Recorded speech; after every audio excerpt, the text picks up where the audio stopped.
예, 오늘 자정을 기해 한일 군사정보보호협정 지소미아가 종료됩니다. 한일 양국 모두 안보회의를 열어 현재 상황을 점검하고 대비 방안을 논의했습니다. 양국 모두 지소미아 종료에 힘을 실은 모양새입니다. 네, 지소미아 종료 이후 군사적, 외교적 파장이 상당할 걸로 예상되고 있는데요. 이 관련 내용들 양기호 성공회대 일본학과 교수, 정한범 국방대학교 안보정책학과 교수 두 분과 함께 짚어보겠습니다. 네, 안녕하십니까. 어서 오세요. 어서 오십시오. 예. 자, 오늘 밤 자정을 기해 23일 0시를 기해 지소미아가 종료가 됩니다. 어제 청와대 NSC 열렸고요. 일본도 NSC 강요회의가 4인 강요회의가 열렸지 않습니까? 그만큼 또 어제 사이, 오늘 사이 또 긴박하게 돌아올 것 같고 물밑 접촉도 있다 이런 얘기도 좀 조심스럽게 흘러나왔습니다. 하지만 일단 종료로 가는 모양새입니다. 지금 상황 어떻게 보십니까? 저는 이제 종료 자체가 불가피하다고 봅니다. 사실 지난 우리가 8월 22일 이런 그 일본의 부당한 수출 규제에 대해서 안보상 이유로 신뢰할 수 없는 한국에 대해서 어떻게 군사 정보를 교류할 수 있겠습니까? 그런 점에서는 주권 국가로서 당당하게 한국의 입장을 밝혔다고 보고 있고요. 아마 이 상황을 반전시키는 건 쉽지 않을 거다. 지금 일본도 이런 그 수출 규제하고 그다음에 이 지소미아하고 이것을 상호 윈윈하는 방식으로 한번 만들어 보자고 우리가 수차례 제안을 했지만 번번이 거절을 했거든요. 그런 점에서는 국내에 지금까지 이제 지켜온 어떤 그런 입장도 있고 또 지금까지 정부의 기본 입장 자체가 크게 바뀌지 않는 한은 아마 오늘 밤 12시에 종료되지 않을까 그렇게 생각하고 있습니다. 예, 준 교수님 이대로 끝난다고 봐야 되겠죠? 저도 같은 시각입니다.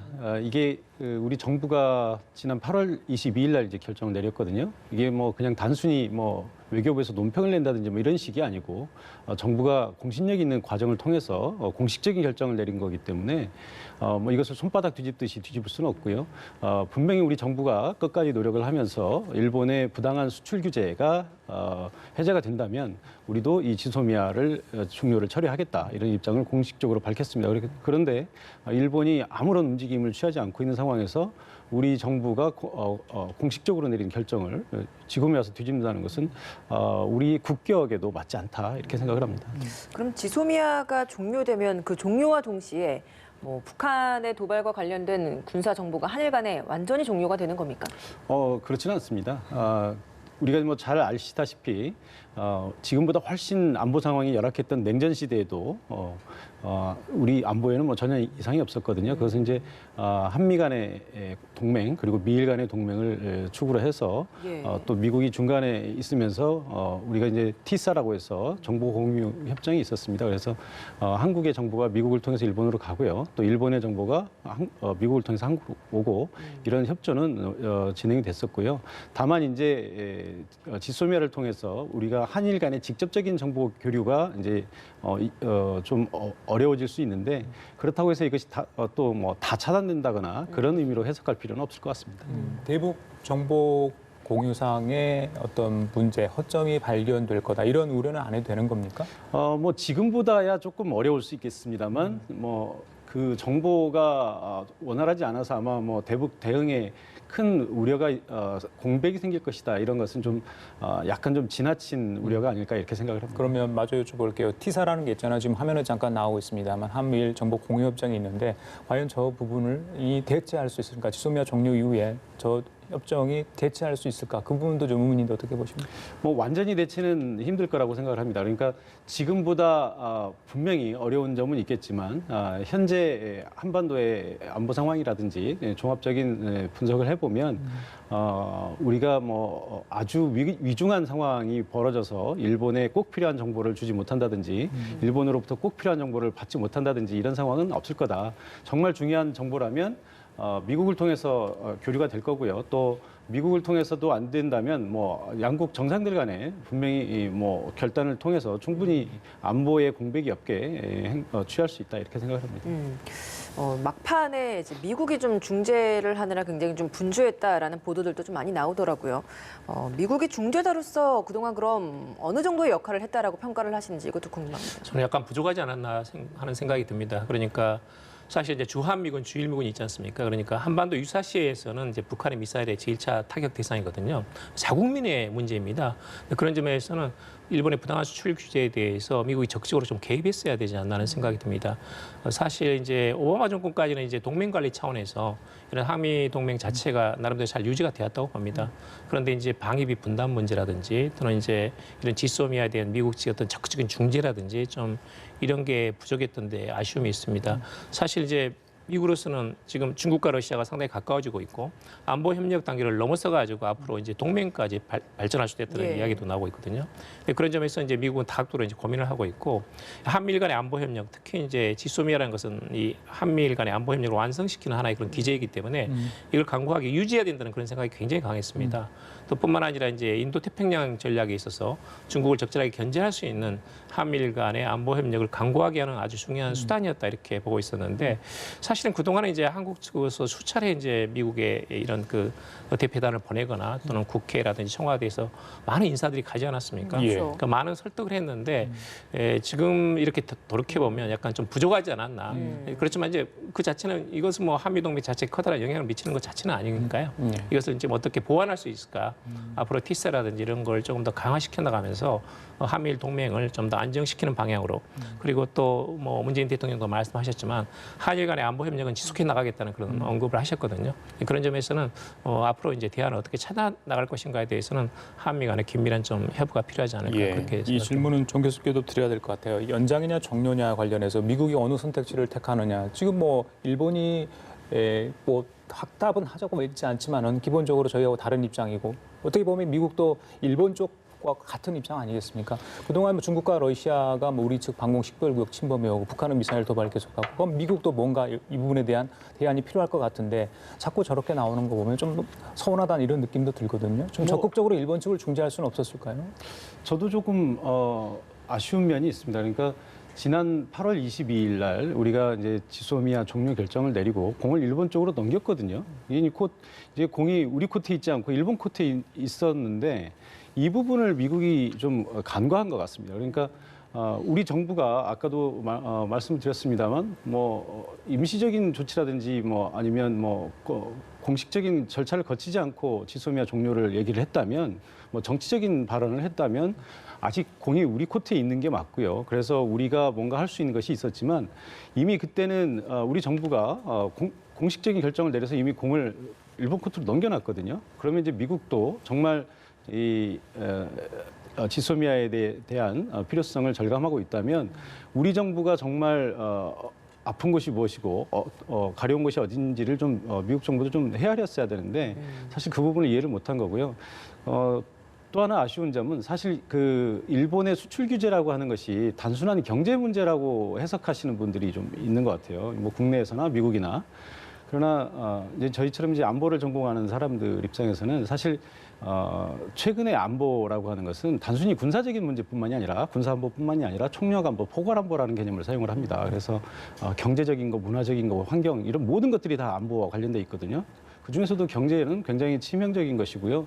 예를 들어서 지금 일본이 수출 규제를 하고 있는 품목들을 보면 우리 경제의 가장 핵심적인 부분, 주력 산업과 관련된 반도체라든지 메모리와 관련된 부분이에요. 만약에 일본이 전면적으로 이거 수출을 안 해가지고 우리가 그 부품을 사올 수 없다면 우리 경제에는 뭐 아주 치명적인 타격을 입고 국가 전체가 혼란에 빠질 수 있는 아주 중대한 문제란 말이죠. 이것은 경제 문제가 아니고 안보 문제입니다. 그래서 우리 정부 입장에서는 당연히 이런 안보 문제에 대해서 경각심을 가지고 있었고 그래서 미국이 만약에 동맹으로서 우리 안보를 챙긴다면 단순히 군사안보뿐만이 아니라 경제적인 문제도 같이 챙겨줬어야 된다 이렇게 생각을 합니다. 미국이 지금 이 지소미아와 관련해서 또 연결짓는 것이 방위비 분담금 협상 문제도 있고요. 그리고 방위비 분담금 문제가 또 자연히 주한미군 철수 카드로까지 또 만지작거리는 게 아니냐라는 해석들도 많이 하고 있습니다. 물론 뭐 미 국방부에서도 공식적으로 그런 것을 연계해서 생각하지는 않는다라고 뭐 이야기를 하기는 했습니다만 실제로 이 주한미군 감축으로까지 이어질 가능성에 대해서는 좀 어떻게 전망하십니까? 저는 뭐 제로에 가깝다 이렇게 생각을 합니다. 두 가지 측면에서 얘기를 할 수 있는데요. 첫째는 주한미군은 한국에도 필요한 것이지만 미국의 동아시아 전략, 세계 전략에도 아주 절대적으로 필요한 것이고요. 만약에 뭐 제가 한미동맹의 가치를 폄훼하는 것이 아니라 만약에 여기 주한미군이 철수한다고 한다면 당장 한반도에서 전쟁 가능성보다는 미국이 동아시아 전략에서 가지고 있는 자기들의 어떤 그 레버리지가 약화되는 측면이 훨씬 더 크다고 이렇게 생각을 하고요. 또 하나는 지금 어제 이제 에스퍼 장관도 얘기를 했습니다만 예. 이건 지금 그 말 그대로 협상이거든요. 이 협상 과정에서야 당연히 이 자신들이 많이 얻기 위해서 어떤 식의 협상을 위한 압박이나 뭐 이런 언급 이런 표현은 분명히 할 수 있는데 그것을 침소봉대해가지고 주한미군이 철수될 수 있다 이렇게 얘기하는 것은 조금 과장된 것이고요. 특히 이제 지금 보면 미국의 이제 국방수권법에 의해서 주한미군이 22,000명 이하로 감소되지 못하도록 돼 있습니다. 그렇습니다. 그러니까 트럼프 대통령이 이제 굉장히 불확실한 측면이 있기 때문에 미국 의회가 그걸 정해놓은 것이거든요. 현재 미국 의회에서 진행되고 있는 또 하나의 작업이 있는데 이제 내년부터는 아예 현재 주한미군 숫자인 28,500명 이하로 못 내리도록 하는 법안이 지금 상하원에서 준비가 되고 있고요. 예. 조만간 통과가 된다면 이제는 의회의 동의 없이 행정부 단독으로는 주한미군 단 한 명도 빼갈 수 없는 그런 상황이라고 이렇게 생각을 하시면 되겠습니다. 알겠습니다. 예. 저기 양 교수님, 방금 정 교수께서 수출 규제는 경제 문제가 아니라 안보 문제라 이야기를 했지 않습니까? 실제 지금 수출 규제 이후에 일본 경제 대한 수출도 굉장히 또 감소했고요. 수출액도 그렇죠. 그 관광업계 또 타격이 크다는 걸 저희들 익히 알고 있지 않습니까? 그럼에도 불구하고 계속 수출 규제 이야기를 저희들은 한 발짝도 물러서겠다는 이야기를 들을 수 없는 상황이거든요. 일본 지금 경제 상황 어떤 겁니까? 일본 지금 사실 이제 지금 우리도 이제 일본에 대한 수출량이 대일 수출량 한 15% 줄었는데 일본의 한국에 대한 수출량이 한 23% 줄었습니다. 일본의 수출이 훨씬 더 줄어들었고 그리고 이제 예를 들면 맥주 같은 건 거의 99% 전멸한 상태고요. 예. 자동차가 한 65% 정도 줄어들었고 일제 자동차를 이제 사지 않습니다. 예. 또 많이 줄었거나 그리고 한국인 관광객이 지금 예를 들면 지금 3명 가운데 2명이 안 가는 셈으로 돼가지고 예. 일본의 지방공항에 엄청나게 큰 타격이 있거든요.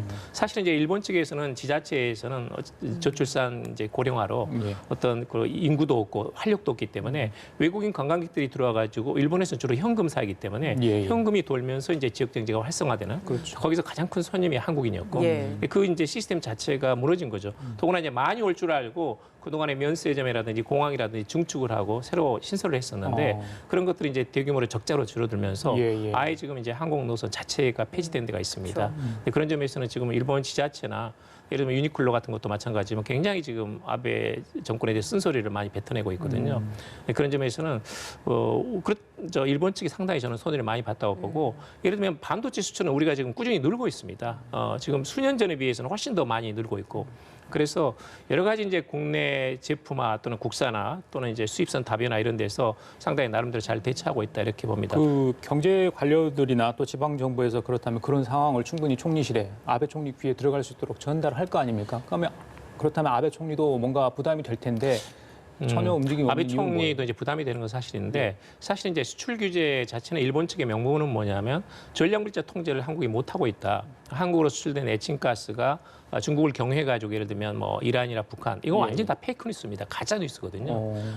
그런 어떤 심정 같은 게 있습니다. 그렇게 믿을 수 없다고 예. 수출 규제를 하지 않았습니까? 그렇습니다. 그러니까 우리가 지난 7월 14일 날 청와대에서 그러면 한일 양국에다가 제3자를 포함해가지고 유엔에서 패널을 만들어가지고 공동 검증을 해보자. 그렇게 제안을 했거든요. 일본 또 거부하고 있습니다. 사실 이제 전략물자 통제에 대한 여러 가지 그 심사 평가가 있어가지고 우리가 17위이고 일본이 33위입니다.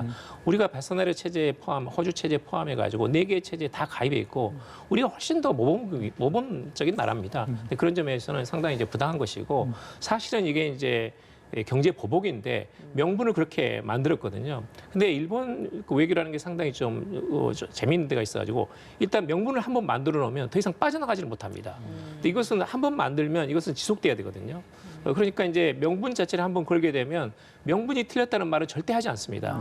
그것은 이제 예를 들면 시기가 끝났다거나 이런 식으로 정리를 하죠. 그러니까 제가 보기에는 아마 지금 전반적으로 오래 갈 가능성이 높다. 그러니까 지금 두 번째 이제 한일 간의 국장급 협의가 제네바에서 열렸는데 이게 맞습니다. 이제 종료됐기 때문에 아마도 이제 패널을 만들어 가지고 소송으로 가는 재판으로 가는 한 2, 3년 걸리는 상황이 전개될 테고요. 일본 아마 쉽게 이 수출 규제를 말하자면 내리지 않을 겁니다. 그런 점에서는 이걸 어떻게 풀 수 있는가는 상당히 조금 이게 고차 방정식입니다. 쉽지 않은 문제입니다. 그러면 그 한 2, 3년 정도가 걸린다는 그 시간 동안은 수출 규제나 이런 경제 제재가 계속될 것이라고 또 전망을 하시는 거네요. 근데 이것은 이제 포괄적으로 풀어야죠. 그러니까 가장 중요한 것은 이제 강제징용 해법입니다. 예. 강제징용 해법이 안 풀리니까 일본에서 이제 무역이라든지 안보까지 걸고 넘어진 거거든요. 그러니까 전반적으로 강제징용 해법이 적어도 내년 4월 예정된 그 일본 전범 기업들에 대한 현금화, 매각 처분 이것 이전에 만약에 한일 간에 극적인 타결을 볼 수 있다면 나머지는 이제 조금 약간 부수적인 차원입니다. 그게 만약에 풀린다면 지소미아도 우리가 다시 한번 추진할 수 있고 또 일본 측도 마찬가지로 수출 규제 명분을 내릴 수가 있거든요. 예. 이것은 이제 전반적으로 한일 관계가 상호 간의 신뢰가 구축이 된다면 하나씩 풀 수 있는 그런 문제입니다. 예, 알겠습니다. 지소미아가 종료가 되고 나면 만에 하나 이제 한일 관계가 다시 개선이 돼서 그 후에 다시 지소미아 협정을 맺을 수 있는 건지 이것도 궁금하거든요. 아니, 물론입니다. 우리가 사실 간과하고 있는 측면이 하나 있습니다. 이제 우리는 이제 그 현재 북한의 위협이 이제 워낙 크고 이런 북한의 위협을 한미일 간에 이제 공유를 하고 있기 때문에 사실 한일 간의 문제에 대해서는 사실 우리가 좀 간과하고 있는 측면이 있거든요. 그런데 독도 문제라든지 뭐 여타 우리 역사 문제라든지 보면 일본이 항상 우리에게 우호적인 국가는 아니었다라고 하는 점을 우리가 명심을 해야 되고요. 그래서 지난번 지소미아를 추진할 때도 예. 사실은 이제 국민들 몰래 뭐 지난 정권입니다만 추진하다가 역풍을 맞아서 이제 한 번 좌절이 됐고 이제 두 번째 추진을 한 거거든요. 그러면서 이제 어떤 안전장치를 뒀냐면 지소미아를 대개 이제 다른 나라들은 이렇게 하지 않는데 우리는 1년마다 연장을 하도록 돼 있습니다. 예. 그래서 연장을 하기 원하지 않을 때는 종료일 3개월 전까지만 통보를 하면 바로 종료가 되도록 그래서 매년 이것을 하고 있는데요. 그래서 보통은 그러면 어느 정도 기간을 두고 하나요? 다른 나라들은 이제 보통 한 5년이라든지 이렇게 길게 두고 가는데 예. 우리가 1년을 한 것은 당시 이제 우리 국민 정서가 도저히 우리 그 역사 문제가 있고 독도 문제가 있는 일본과 지소미아를 맺을 수 없다라고 하는 그런 문제의식이 있었거든요. 예. 근데 이제 지금 지소미아 종료 단계에서는 이제 당시에 그런 문제의식은 지금 빠지고 종료가 가져오는 뭐 안보상의 위협 이런 것만 얘기를 하고 있는데 그 당시만 보더라도 아까도 이제 말씀드렸습니다만 이게 이제 지소미아가 체결된 게 2016년이기 때문에 그 이전에도 안보 문제는 별로 없었고요. 지금도 이제 앞으로도 제가 볼 때는 그렇게 문제는 없을 것 같은데 지소미아는 이제 정말 만에 하나의 순간을 위해서 존재하는 거거든요. 지난 3년간도 사실 지소미아를 그렇게 활발히 활용을 하질 않았습니다. 그리고 우리가 일본으로부터 받은 정보는 우리가 일본에 준 정보에 의하면 사실 그 퀄리티도 굉장히 떨어진 것이었고요. 지소미아에 대해서 우리가 가지고 있는 절박함보다는 일본이 가지고 있는 절박함이 더 크다라고 하는 점을 좀 우리가 간과를 하고 있다고 생각합니다. 그런데 어쨌든 일본과 지소미아가 필요하다고 생각하면 우리는 언제든지 다시 맺을 수 있고요. 다만 이제 지난번처럼 이렇게 논란을 빚지 않기 위해서 국민적인 합의를 이루기 위해서 의회의 비준을 제대로 거치는 그런 절차가 필요하다 이렇게 생각을 합니다. 근데 일본 언론에서 나오는 보도를 보면 사실 지금 지소미아의 그런 영향이라고 할까 이런 것 의미를 굉장히 좀 축소하고 있는 그런 분위기잖아요. 말씀하신 대로라면 사실 우리 정부에서 얻어간 정보들이 훨씬 더 유익한 것들이 많았을 텐데 이런 부분은 어떻게 보십니까, 그럼? 그건 이제 뭐 일본 정부가 받는 타격, 뭐 아마 일본 내에서도 어떤 책임론이 분명히 불거질 겁니다. 그러니까 일본이 이러이러해서 지소미아가 좀 안타깝게 종료가 됐다. 뭐 이런 분위기가 나오면 왜 지소미아가 종료될 수밖에 없게 이렇게 방치를 했느냐라고 하는 이제 분명히 책임론이 있을 거고요. 그러니까 일본 쪽에서는 국민들의 불안이나 이런 비판을 잠재우기 위해서 사실 뭐 지소미아 별거 아니다 이렇게 나오는 건데 사실 이렇게 보시면 됩니다. 우리는 주로 이제 북중 접경 지역이라든지 휴전선에서 있는 휴민트, 그러니까 인간들을 통한 정보, 정말 고급 정보들이 흘러다니고요. 일본은 북한과 접경 지역이 없지 않습니까? 일본은 이제 주로 전략 자산들을 이용한 위성이라든지 이지스함에서 탐지하는 이런 정보들인데 사실 그 부분도 어떤 문제가 있냐면요. 지구가 이제 둥글기 때문에 북한이 미사일을 쏜다든지 하면 우리는 미사일이 발사되는 단계에서 더 좋은 정보를 가지고 있습니다. 일본은 미사일이 낙하하는 지점에서 더 좋은 정보를 갖고 있는 거죠. 사실 엄밀히 얘기하면 낙하할 때 정보는 그다지 유용하지는 않아요. 어차피 우리 쪽으로 오는지 안 오는지를 먼저 알아야 되는데 우리 쪽으로 오지 않는 미사일이 저쪽에 어디 떨어졌는지는 뭐 나중에 알아도 사실 크게 문제가 되지 않는 정보거든요. 그런데 발사되는 시점에서의 정보는 이게 우리 쪽으로 오는지 아닌지를 의지를 식별하기 위해서 굉장히 중요한 문제고요. 또 요격 미사일을 발사하기 위해서도 굉장히 중요한 정보입니다.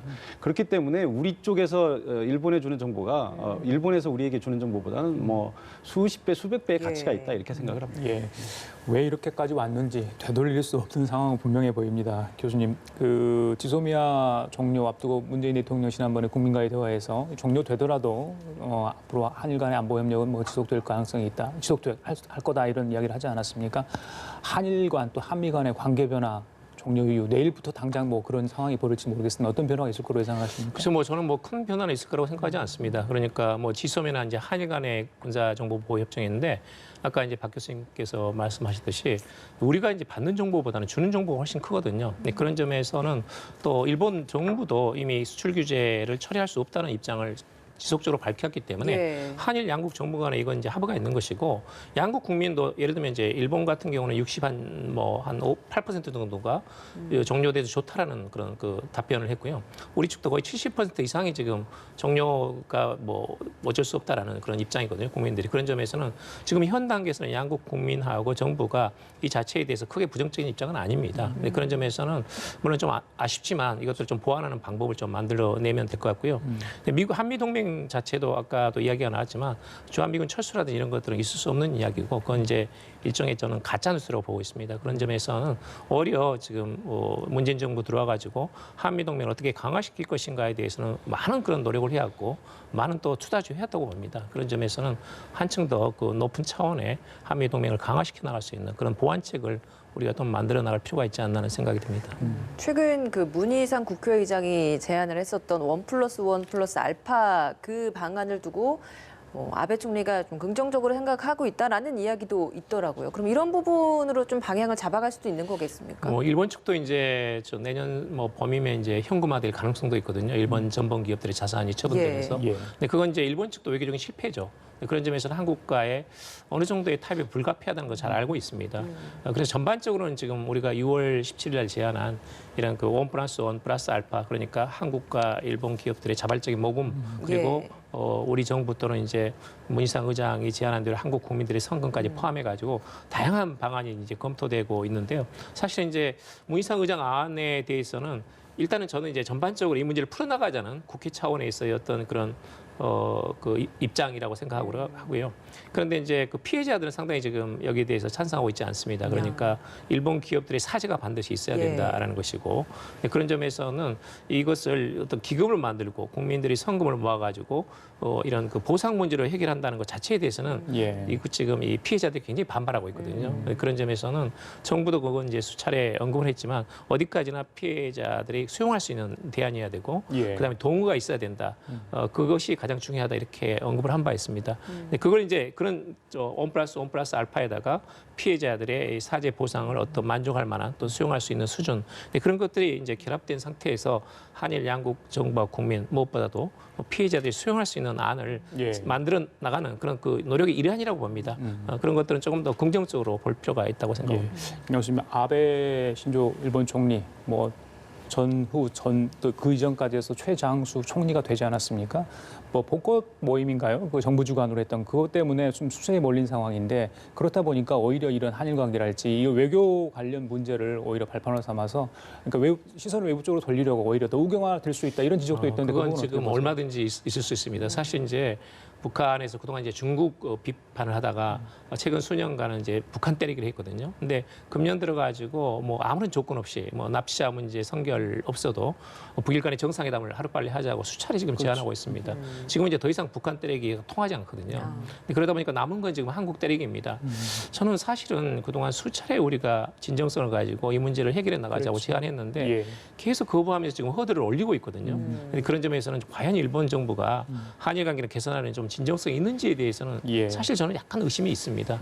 그런 의심이 들지 않도록 상황에 좀 불신을 해소해 나가면서 이 문제를 해결해 나가야죠. 그래야 한일 관계가 좋아져야 한일 양국뿐만 아니라 동북아에 있어서 상당히 안정적인 그런 어떤 한일의 그런 파트너십이 생겨나는 겁니다. 이건 이제 한일 협력이라는 것은 동북아 안정이 있어 공공재이니까요. 그걸 다시 한번 조금 생각할 필요가 있습니다. 알겠습니다. 일본 얘기할 때마다 가깝고도 먼 나라라는 느낌이 매번 듭니다. 지금까지 양기호 성공회대 일본학과 교수, 정한범 국방대학교 안보정책학과 교수였습니다. 말씀 잘 들었습니다. 고맙습니다. 감사합니다.